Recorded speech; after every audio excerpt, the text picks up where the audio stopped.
Olá, aqui é o deputado federal Nilton Tato e agora eu quero conversar com você sobre a medida provisória 871 de 2019 que o governo Bolsonaro enviou lá para o Congresso Nacional e que mexe com os pensionistas, com as aposentadorias dos trabalhadores rurais, dos camponeses, dos pescadores, dos quilombolas, dos indígenas, daqueles que mais precisam do apoio do Estado na sua velhice ou quando ficam doentes.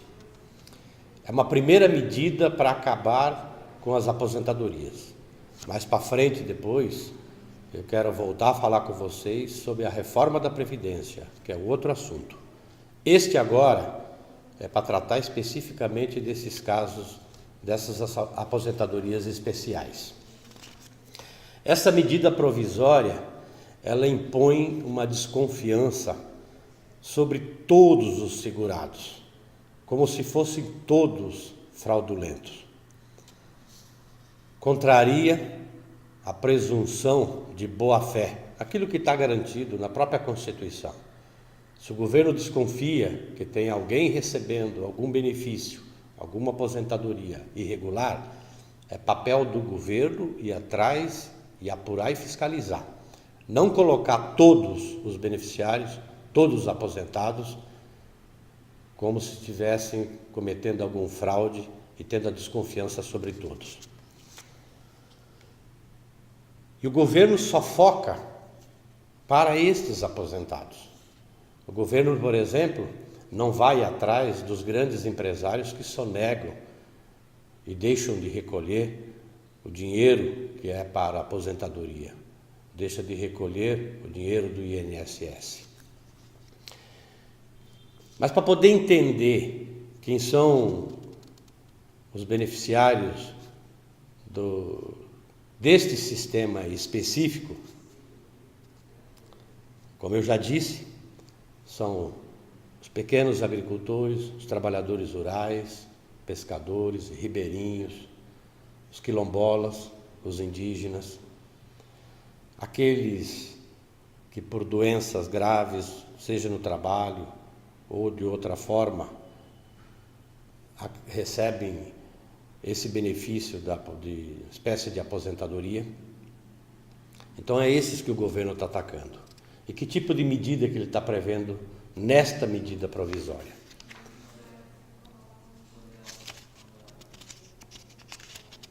Então eles querem fazer uma análise daquilo que eles acreditam que tenham de irregularidade, mas não que o governo vá atrás para apurar. Eles querem que todos venham fazer um recadastramento, ou aqueles que estão na caixa, que estão afastados, estão recebendo o benefício porque não têm condições de trabalhar, independentemente da idade, ou independentemente da situação física, o governo está dando um prazo para que essas pessoas cheguem lá no INSS e mostrem a sua condição de que não podem voltar ao trabalho e que tem que permanecer com benefício.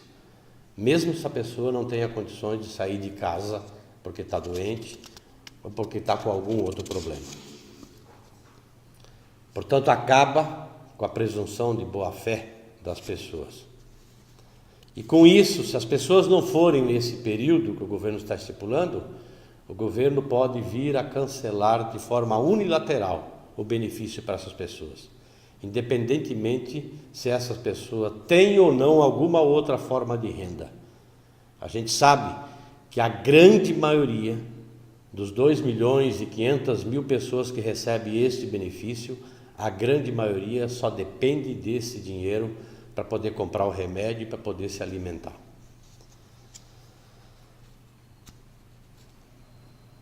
Há uma outra questão importante que o governo está colocando nesta medida provisória, que vai afetar aqueles que precisam se aposentar ou ter o benefício.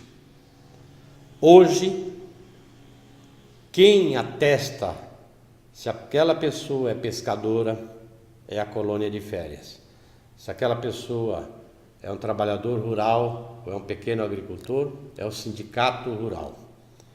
Se aquela pessoa é uma indígena ou se é quilombola, é a sua associação. E o governo fiscaliza então o sindicato, a associação, a colônia de férias.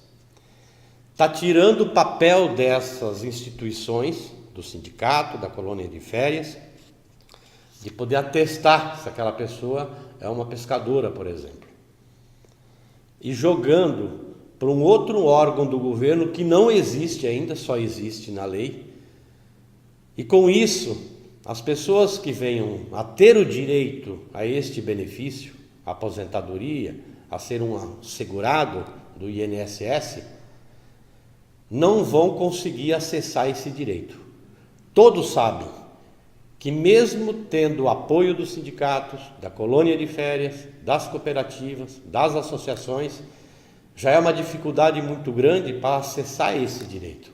Imagina tirando o papel dessas ferramentas, desses instrumentos dos trabalhadores, dos camponeses, dos indígenas, dos pescadores. O que na verdade o governo quer fazer é enfraquecer os trabalhadores, os pescadores, os indígenas, os quilombolas, para que eles não tenham as suas ferramentas e assim também não venham se organizar e lutar contra a reforma da Previdência, que é um outro assunto que depois, em outro momento, eu vou voltar a falar com vocês. Então, nós precisamos nos organizar e lutar contra esta maldade do governo Bolsonaro para atender os interesses do sistema financeiro, dos banqueiros. Tanto é que na reforma da Previdência, eles estão prevendo lá criar uma previdência privada. Imagina se você vai pegar o dinheiro da sua aposentadoria e confiar de entregar na mão de um banco, de um banqueiro, para ele cuidar do seu dinheiro. Imagina quando você precisar se aposentar lá na frente e você contribuiu pagando a sua aposentadoria para um banco, não para o INSS. E se esse banco falir lá na frente? Como é que você vai ficar? E a gente tem na história do Brasil, em vários momentos, bancos que faliram e depois a conta ficou com toda a sociedade, com o governo tendo que socorrer. Então, nós precisamos, neste momento, nos organizar para poder lutar contra essa medida provisória. Mas quero fazer um alerta aqui também. A maioria dos deputados, a maioria dos partidos com representação lá na Câmara Federal, eleito no final do ano passado, nas últimas eleições, são da base do governo Bolsonaro. Apoiam o governo Bolsonaro e apoiam a reforma da Previdência. Então só há uma saída para a gente derrotar esta medida provisória e também a reforma da Previdência. É a gente se juntar à oposição lá em Brasília, junto com as entidades, com os movimentos, com os sindicatos, com as colônias de pescadores e pressionar os deputados para votar contra, derrotar esta medida provisória, que esta medida provisória vai acabar com o benefício da aposentadoria, seja da aposentadoria rural, seja daqueles que não estão em condições de trabalhar por doença ou pela idade, pela velhice. Então, vamos junto nessa caminhada, derrotar esta medida drástica, cruel do governo Bolsonaro, que é a medida provisória 871, e depois vamos derrotar também a reforma da Previdência, que só vai afetar os mais pobres nesse país. Vamos junto nessa caminhada e até a vitória. Grande abraço.